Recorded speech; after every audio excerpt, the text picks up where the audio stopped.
April is coming to an end, and for those of you in the audience who don't know, May is our nation's National Mental Health Awareness Month. I do not suffer from a mental illness myself, but I was, however, diagnosed with epilepsy when I was 19 years old. And since then, I've had multiple seizures, some small and some large. Uh, Over winter break, I was hospitalized for 4 days after having a grand mal seizure just in the comfort of my home. And although having seizures dangerous, I think the worst part about them are the feelings attached to the situation, which are feeling vulnerable. Because I obviously need help. Being carried out of your house in an ambulance is a very scary feeling. Feel very afraid, um, and you also feel very alone because you only know what's going on in your brain, and everyone else around you is just trying to comfort you, be there for you. And as seriously as my condition is taken, those same feelings are associated negatively with mental health issues, into a stigma where you feel bad to feel bad, which is completely wrong. And I encourage you to help end the stigma and make people aware that there are paths to recovery and you can make a full recovery. There are people out there to help. Um, it's not an easy thing to do. I still feel afraid to tell my teachers or my friends or my employers um, about my condition, based on the fact that I might be judged or I may not receive a job because I could be seen as a liability.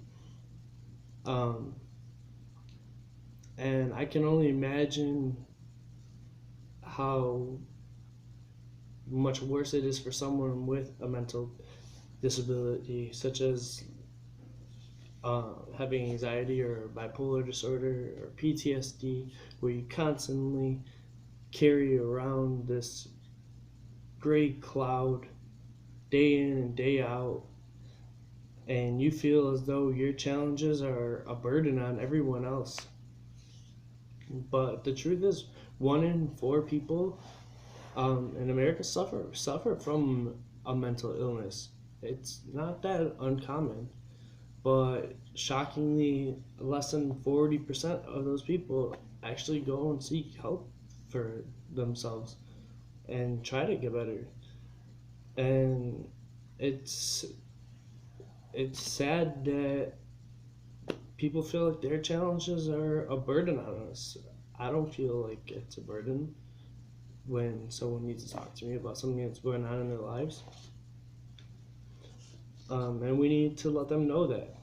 Um, it needs to be uh, an open dialogue that everyone's comfortable talking about, and that's how we end the stigma. Or it starts at least with an open dialogue if we talk about it the right way.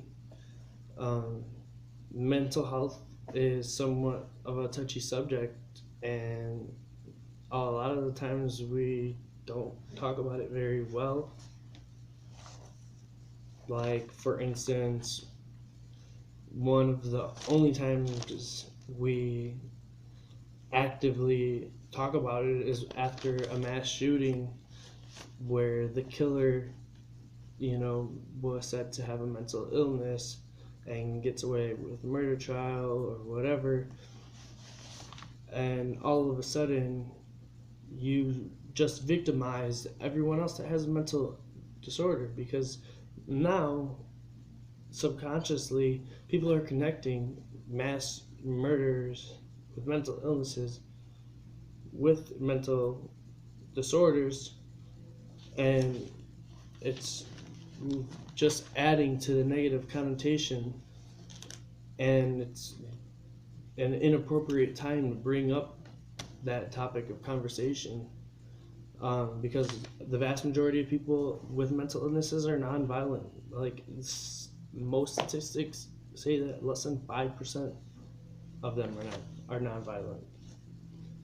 I'm guilty of some of these things as well, such as using the words like wacko or psycho or crazy to describe people or situations, and that again adds to negative connotation and adds to uh, the negative stigma attached to mental health, because you use those words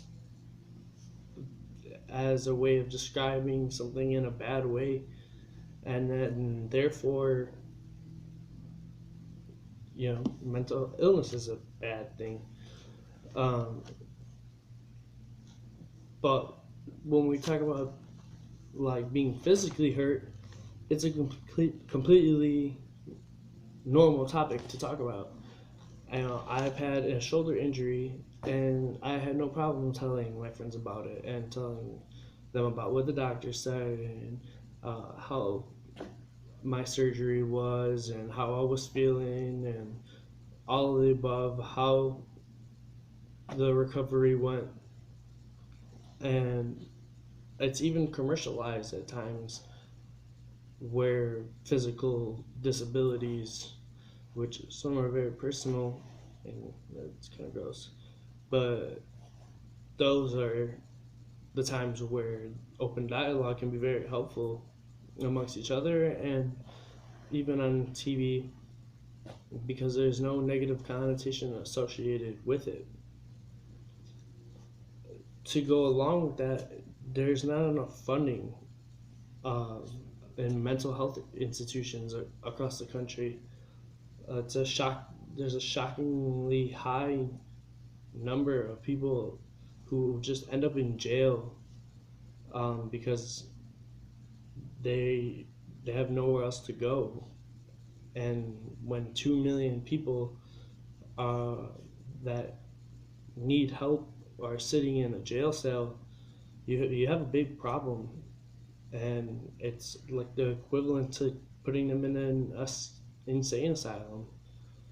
So we need to do better as a society to let one another know what's going inside your head, man.